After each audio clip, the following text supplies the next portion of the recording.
Hi, Landrix here, and today aakitin natin ang second highest mountain sa Luzon. Magto 2 days camp tayo at lalabanan ang lamig. Kaya tara, samahan niyo ako.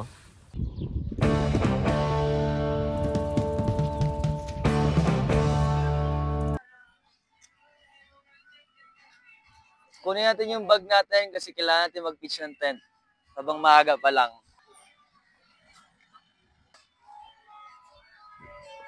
Also, the remote for the phone para pwede mong patayin anytime. Let's check. Let's go pitch the tent. Pero ang ganda, no? Papakita ko sa inyo. See that? Kita niyo. Diyan tayo mag-pitch ng tent.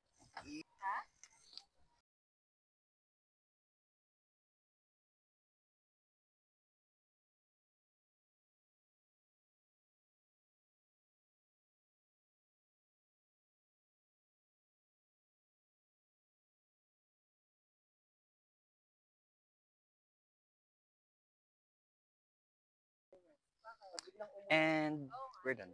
Let's see. Let's see. And maganda to mamaya or maybe tomorrow pagising mo. Ito yung view mo. This is your perspective inside the tent.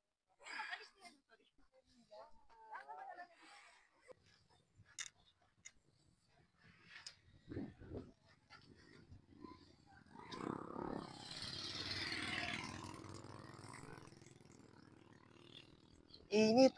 Ang ganda pero ang init. Hindi kagaya ng Mount Pulag na may grassland for viewing. It is mostly forest. Tilapia. Bakit na tayo ng summit? And this is gonna be fun. So, just watch.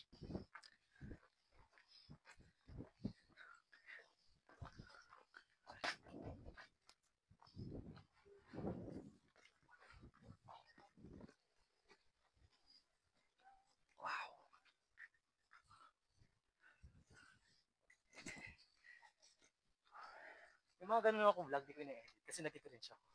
Bakit? Hindi ko alam. I think it's not... Sabi sa orientation kanina na ang Tabayok daw more on mossy forest. So later makakakita kaya ng parang lumot sa mga puno. Just to let you know again, I'm not bragging, because I just feel like there's a good justification. So parang... Siya yung organizer namin. Pag gusto niyo magpabudol, chat niyo si Abad, Alfonso Abad sa Facebook. Say that.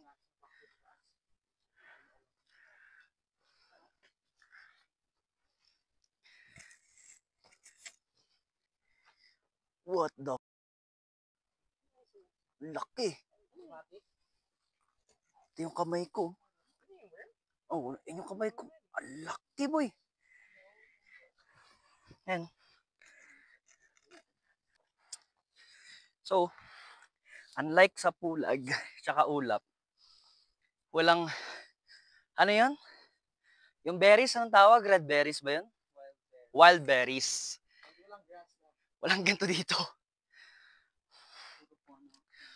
Pero sa Ulap, sa Mount Ulap, tsaka sa Pulag, kada lakad mo may makikita kang mga wild berries. Like, masarap.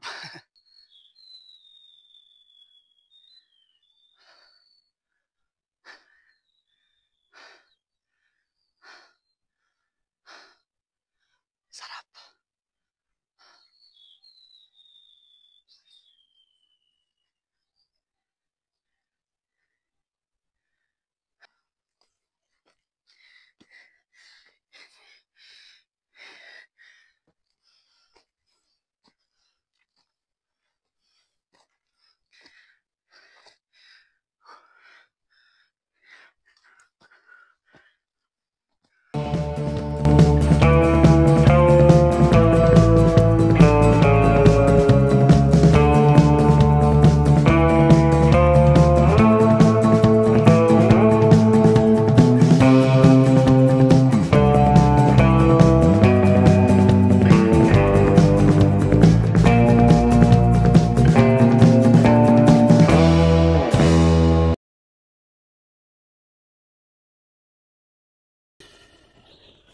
世界に痛みを。神羅転生。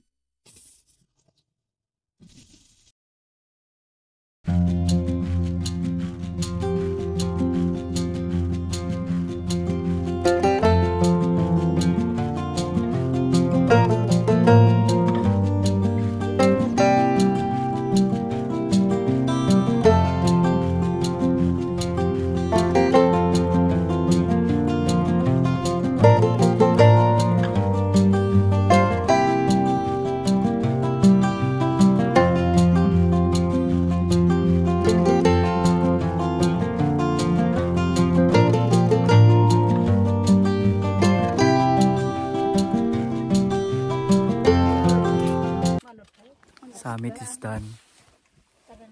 Pababa na tayo. At ayun, nakababa na tayo. Nag-start tayo by... Ano oras tayo nag-start? Na umakyat? 11, 12? 11. Start kami ng 11. Then nakababa kami. Almost 6 na. So... sarap. See that? Pagbaba mo ng bundok, puro ulap na yan. Pagbaba mo dyan, eto na yung bubungad sa'yo. Hi vlog! Your tents, the tents. Eto yung sa akin. Gabi na, ang bilis ng oras. Eto yung isa namin kasama. And maliligo na ako.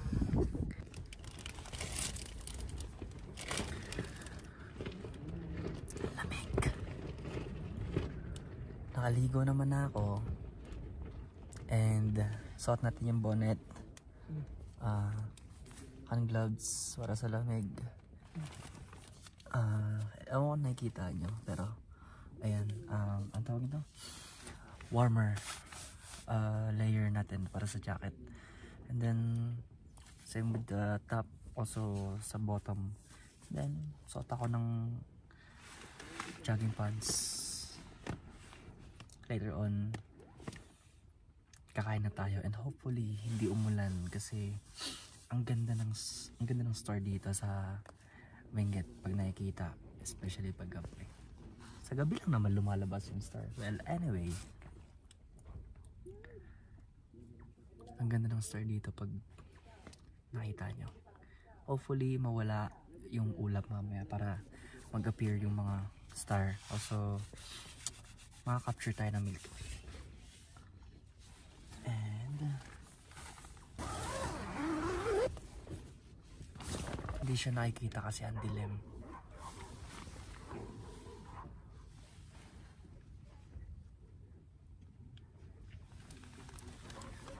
Pero slowly lumalabas yung mga stars. So sana.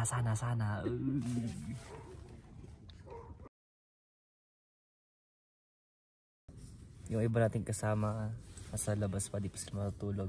Dapat mag-bonfire kami kanina kaso ang lakas ng ulan and nabasa yung mga kahoy na gagamitin namin sa bonfire. Ayun. But tummy is good. Nakakain na tayo.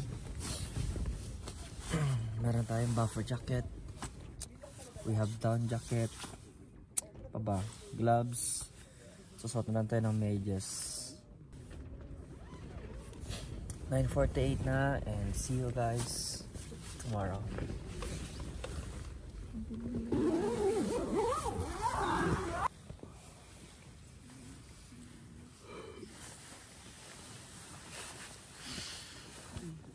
Good morning. Sobrang lakas ng ulan kanina. Akala ko lilipa rin na yung tent natin. Pero hindi.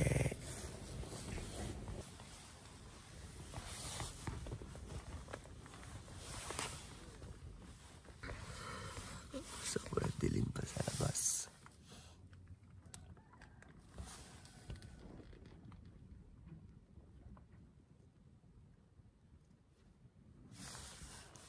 Tulog muna ulit tayo.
Ang hirap mag-video. Magiligpit na tayo pero nalakas kasi yung wala kung ambon ba to o hamog na may tubig. Ang lakas eh. Kunin lang muna natin tong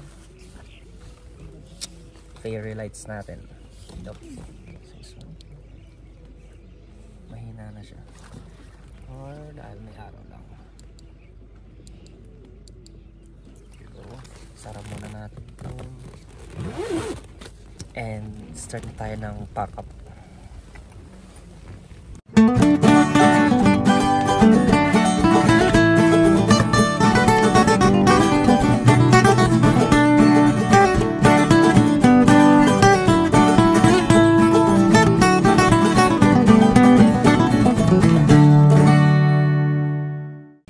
And patapos na tayo sa bag. Naparos na tayo. Labas na tayo.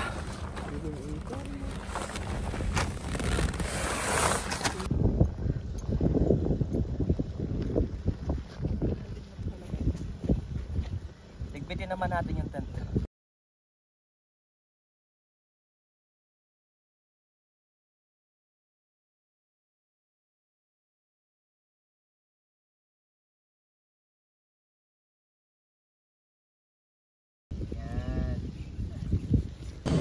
Pauwi na kami, kakain lang. And if you like this video, hit the subscribe button and thank you for watching. Bye!